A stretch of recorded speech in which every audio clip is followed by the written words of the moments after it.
Perfume की खाली बोतलों को बेकार समझकर कभी मत फेंकना। आज मैं आपके साथ इनका एक हैरत अंगेज किस्म का इस्तेमाल शेयर करने वाली हूं, जो कि आपके बहुत ज्यादा काम आने वाला है। इसके साथ वीडियो के अंदर बहुत से न्यू किचन टिप्स और आइडियाज शेयर किए गए हैं। ये टिप्स आपके घर के कामों को निहायत ही आसान बनाने वाले हैं। तो टाइम वेस्ट किए चलते हैं अपनी टिप नंबर 1 की तरफ। यहाँ पर मैंने एक खाली बोतल ली है। इस तरह की बोतलें आजकल बहुत ज्यादा आम हर घर में मिल जाती हैं, क्योंकि गर्मियों का मौसम है तो बोतलें बहुत ज्यादा इस्तेमाल की जाती हैं। का हमें अगला हिस्सा चाहिए, तो कटर की मदद से इसको मैंने आगे वाला जो हिस्सा है ना वो अलहदा कर लिया है। आपने भी इसी तरह से कटर की मदद से, या आपने कोई छुरी गर्म कर लेनी है उसकी मदद से आपने अगला हिस्सा जो है ना वो सेपरेट कर लेना है। हिस्सा मैंने कटर की मदद से अलहदा कर लिया है और इस तरह से मैंने जो अंदर से बोतल खराब थी ना वो सही कर ली। उसके बाद मैंने यहाँ पे काविया जो है ना वो गर्म किया है और काविये की मदद से जो है इसके अंदर मैंने सुराख कर लिए हैं। आपके घर में काविया नहीं है तो आप यहाँ पे कोई भी सुआ गर्म कर लें, या कोई भी चीज इस तरह की गर्म करके आप इस तरह से 5 से लेकर 6 सुराख आपने इस तरह से कर लेने हैं।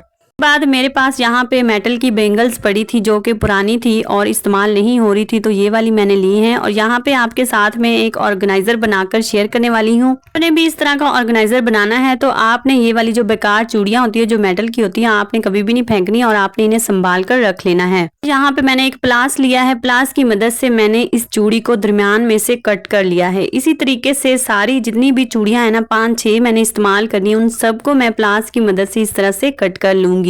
हमारी सारी चूड़ियां जो हैं वो कट हो चुकी हैं। उसके बाद जो हमने यहाँ पे बोतल का हिस्सा काटा था और उसके अंदर सुराख किए थे, एक सुराख के अंदर एक एक चूड़ी आपने इस तरह से लगाते जाना है। और लगाने के बाद ऊपर से जहां से आपने कट की है चूड़ी, वहां से थोड़ी सी आपने अंदर वाली साइड पे मोड़ देनी है ताकि चूड़ी बाहर ना निकल सके।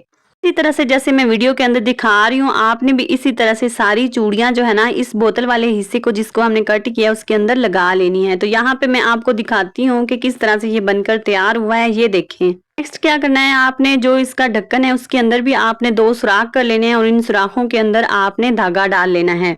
हमारे पास स्टॉलर लटकाने के लिए क्यूट सा ऑर्गेनाइजर बनकर रेडी हो चुका है। और यहाँ पे मैं आपको ये वाले स्टॉलर जो है ना वो अंदर डाल के दिखाती हूँ कि कितने प्यारे लगते हैं। और यहाँ पे आप किसी भी जगह पे इन स्टॉलर को इस बोतल के जरिए से लटका सकते हैं। भी इस तरह बोतल की मदद से ऑर्गेनाइजर बना सकती हैं और इस तरह से स्टॉलर अपने लटका सकती हैं और जब चाहे आप इन स्टॉलर को इस्तेमाल कर सकती हैं। तो अब आपका कोई भी स्टॉलर इधर से उधर नहीं होगा और आप इसे हैंगर के साथ या फिर अलमारी के अंदर भी लटका सकती हैं। ये वाला हैंगर जो है बनकर जो रेडी हुआ है ना, ये देखने में भी बहुत ज्यादा प्यारा लग रहा है। अपनी नेक्स्ट टिप की तरफ, ये वाली जो खाली परफ्यूम की बोतलें होती हैं ये हम बेकार समझकर फेंक देते हैं और बाज बोतलें तो इतनी प्यारी होती है उन्हें फेंकने को भी दिल नहीं करता और उनकी खुशबू इतनी प्यारी होती है कि हमारा दिल चाहता है कि ये हमारे पास ही रहें। आज मैं आपके साथ इनका बहुत ही यूजफुल एक इस्तेमाल शेयर करने लगी हूँ। आपने क्या करना है, इन बोतलों को फेंकना नहीं है, चाहे वो अतर की हो परफ्यूम की हो। आपके जो कपड़े होते हैं ना इस तरह से शॉपिंग बैग के जो अंदर ही होते हैं, तो आपने इन बैग के अंदर ये खाली जो बोतल हो चुकी हो ना वो आपने रख देनी है। बोतल को अगर आप अंदर रखेंगे ना तो आपके कपड़ों में से जो पसीने की स्मेल होती है वो भी खत्म हो जाएगी और आपके कपड़ों में से बहुत ज्यादा खुशबू आती रहेगी जो आपको पसंद होगी। आप वो वाली परफ्यूम भी अंदर रख सकते हैं और खाली बोतलों को आपने इस तरह से इस्तेमाल कर लेना है। और जब बारिशों का मौसम होता है तो उस वक्त हमारी अलमारी में से एक अजीब तरह की स्मेल आने लग जाती है और कपड़ों में से भी स्मेल आती है। तो आपने ये वाली जो खाली बोतलें होती है परफ्यूम की, आपने इन कपड़ों के बीच में रखनी है। रखने के बाद आपके कपड़ों में से हमेशा जो है ना वो खुशबू आती रहेगी और आपके कपड़ों में से स्मेल जो है वो नहीं आएगी, क्योंकि गर्मियों वाले जो कपड़े होते हैं ना उनमें से अक्सर जो है ना वो बाज दफा हम एक दफा इस्तेमाल करने के बाद अलमारी में लटका देते हैं तो स्मेल आने लग जाती है। आपके साथ इसका एक और रीयूज शेयर करने लगी हूँ कि आप इसे जो है वो कॉयल स्टैंड के तौर पर भी इस्तेमाल कर सकते हैं। अक्सर जो मच्छर वाली कॉयल होती है ना उसके लिए हमें स्टैंड नहीं मिल रहा होता, तो आप इसे स्टैंड भी बना सकते हैं। मच्छरों वाली कॉइल के लिए कोई भी और स्टैंड नहीं यूज करना। तो इस तरह से आप अपनी बॉडी स्प्रे या आपकी परफ्यूम की जो बोतल खाली होगी ना उसके ऊपर आपने इस तरह से कॉइल को लगाना है और फिर जलाना है और आपकी कॉइल जो है ना वो इस तरह से जलती रहेगी और नीचे नहीं गिरेगी। तो अपनी अगली टिप की तरफ, अक्सर क्या होता है कि हमारे घर में कोई मच्छरों वाली कॉइल नहीं होती और हम चाहते हैं कि बहुत ज्यादा धुआं और धुएं की वजह से सारे मच्छर भी उड़ जाएं और मक्खियां भी उड़ जाएं। तो आपने क्या करना है, जो आम अगरबत्ती होती है ना वो आपने लेनी है अगर आपके पास मौजूद है उस टाइम। तो आपने इस अगरबत्ती के ऊपर कोई भी जो मच्छरों वाली स्प्रे होती है ना आपने वो स्प्रे इसके ऊपर जो है ना वो कर देनी है। उसके बाद ये अगरबत्ती आपकी ऐसे जलेगी जैसे कि मच्छरों वाली कॉइल जलती है। अगर आप स्प्रे इस्तेमाल नहीं करना चाहते तो आप ये वाली जो अगरबत्ती है इसका भी इस्तेमाल कर सकते हैं। एक तो इससे खुशबू आएगी, साथ में आपकी जो है ना इससे मच्छर भी जो है ना वो खत्म हो जाएंगे। आपको मेरी कोई भी टिप पसंद आती है तो आपने प्लीज वीडियो को लाइक कर देना है और अगर चैनल पर नए हैं तो चैनल को आपने सब्सक्राइब भी कर देना है और कमेंट करके बताना है कि आप मेरी वीडियो को कहां से वॉच कर रहे हैं। मैं फटाफट अपनी अगली टिप की तरफ। अगली टिप मेरी जो है वो भिंडी काटने से रिलेटेड है। पर क्या होता है कि भिंडी को जब काटा जाता है ना तो इसके काटने में बहुत ज्यादा हमारा टाइम वेस्ट हो जाता है और बहुत ज्यादा टाइम लगता है। तो आज मैं आपके साथ एक टिप शेयर करने लगी हूँ कि आप किस तरह से थोड़े टाइम में सारी भिंडियां जो है वो काट सकते हैं। ने इस तरह से सारी भिंडियों को इकट्ठा करना है और इकट्ठा करने के बाद आपने कोई सा भी रबड़ बैंड लेना है और रबड़ बैंड को आपने इन भिंडियों के ऊपर अटैच कर देना है। से 5-6 भिंडियां आपने इकट्ठी कर लेनी है और इकट्ठी करने के बाद जब रबड़ बैंड आप लगा देंगे ना तो उसके बाद जब आप काटेंगे तो इकट्ठी भिंडियां कटती जाएंगी और इस तरीके के साथ जब आप भिंडी काटेंगे तो आपका टाइम भी वेस्ट नहीं होगा। इस तरीके के साथ आप अपनी ढेरों भिंडियों को काट सकते हैं। गर्मियों के मौसम में जो हमारा गैस होता है वो जल्दी चला जाता है और हमें खाना बनाने में बहुत ज्यादा जल्दी होती है। तो इस तरीके के साथ आपका टाइम जाया नहीं होगा और आपकी भिंडियां जल्दी कट जाएंगी और आपकी सब्जी भी जल्दी बन जाएगी। अलावा एक मुश्किल कहाँ पे आती है कि जब हम भिंडी काटते हैं ना तो जो सारा लेसदार मादा होता है ना वो हमारी छुरी के ऊपर ही अटैच हो जाता है। तो आज मैं आपके साथ एक तरीका शेयर करने लगी हूँ कि किस तरह से लेसदार मादा छुरी के ऊपर नहीं लगेगा।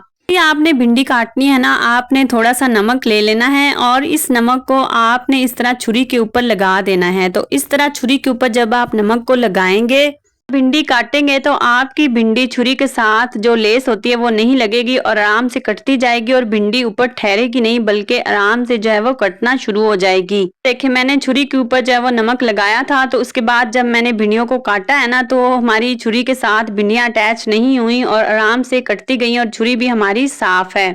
यहाँ पर मैंने थोड़ा सा आटा लिया है और आटे के ऊपर आपने जो दूसरी चीज लगानी है इसके ऊपर आपने कोई भी टूथपेस्ट लगानी है। जिस तरीके से मैं लगा रही हूँ इस तरह से आपने कोई भी टूथपेस्ट लेकर आटे के ऊपर लगा देनी है। आपने इस्तेमाल कहाँ पे करना है कि जब हमारा हाथ जल जाता है तो उसके बाद हम खाली टूथपेस्ट लगाते हैं जिसकी वजह से बाद में भी जलन होती रहती है। तो आपने हमेशा क्या करना है कि आटे के ऊपर टूथपेस्ट लगाकर फिर आपने उंगली के ऊपर लगानी है। के साथ आप जब आटे के साथ टूथपेस्ट लगाकर उंगली पे लगाएंगे या जहाँ पे भी आपका जला है वहां पे लगाएंगे तो आपका कभी भी जो है वो छाला नहीं बनेगा और जल्दी से आपका जो निशान है वो भी खत्म हो जाएगा। हम चाहते हैं कि हमारा जूस या फिर हमारे पानी की बोतल जल्दी ठंडी हो जाए या जब हम सफर पर जाएं तो हमारे पानी की या जूस की बोतल जो है वो कभी गर्म ना हो। जो बच्चे स्कूल जाते हैं तो उन्हें भी आपने क्या करना है कि इस तरह से कोई भी टॉवल आपने गीला कर लेना है और गीला करने के बाद इस बोतल को आपने इस टॉवल के अंदर रख देना है। बोतल को टॉवल के अंदर लपेट कर जब आप रखेंगे ना तो आपकी बोतल ज्यादा देर तक ठंडी रहेगी और पानी या जूस आपका जो भी चीज है ना ज्यादा देर तक ठंडी रहेगी और कभी भी गर्म नहीं होगी। इस तरह से आप अपनी बोतल जो पानी वाली होती है जो बच्चों को देते हैं ना, स्कूल गोइंग जो बच्चे होते हैं उन्हें आप साथ देते हैं तो इस तरह से आप उन्हें भी लपेट कर बोतल जो है वो दे सकते हैं। अपनी अगली टिप की तरफ। गर्मियों के मौसम में बच्चों को जब पैम्पर लगाया जाता है तो उन्हें बहुत ज्यादा रैशेज हो जाते हैं। आज मैं आपके साथ एक छोटी सी टिप शेयर करने लगी हूँ जो कि मैं खुद भी इस्तेमाल करती हूँ और मेरे बच्चों को कभी भी रैशेज नहीं बने। पुराने वक्तों में भी कोई क्रीम वगैरह इस्तेमाल नहीं की जाती थी, यही तरीका इस्तेमाल किया जाता था और ये बहुत 100% जो है ना ये पावरफुल तरीका है और इस तरीके के साथ कभी भी रैशेज नहीं बनते। आपने थोड़ा सा जो है ना वो सरसों का तेल लेना है और उस तेल के अंदर आपने थोड़ा सा जो है ना वो पानी शामिल कर लेना है। पानी को शामिल करने के बाद उंगली की मदद से आपने इसे अच्छी तरह से मिक्स करना है। आप जैसे जैसे मिक्स करते जाएंगे ना पानी और तेल आपस में मिक्स होते जाएंगे। मिक्स होने के बाद आपके पास एक क्रीम टाइप चीज बन जाएगी। ये देखें इस तरह से आपके पास एक क्रीम बन जाएगी और ये वाली क्रीम जब आप बच्चों को लगाएंगे अगर बच्चों को रैशेज बने हुए हैं तो वो भी खत्म हो जाएंगे और जब भी आपने पैम्पर लगाना है ना तो आपने बच्चों को ये वाला जो ऑयल मिक्स की हुई क्रीम है ये लगानी है तो आपके बच्चों को कभी भी रैशेज नहीं बनेंगे। पुराने वक्तों में ना तो कोई क्रीम होती थी और ना कोई लोशन होता था और ना ही पैम्पर होते थे। तो रैशेज से बच्चों को बचाने के लिए अगर कहीं पे भी कोई जख्म भी आ जाता था ना तो इस तरह की तेल और पानी के अंदर मिक्स की हुई क्रीम लगाई जाती थी तो उससे सारे रैशेज खत्म हो जाते थे। आपको मेरी कोई भी टिप पसंद आती है तो प्लीज वीडियो पे एक प्यारा सा लाइक करना है। अल्लाह हाफिज।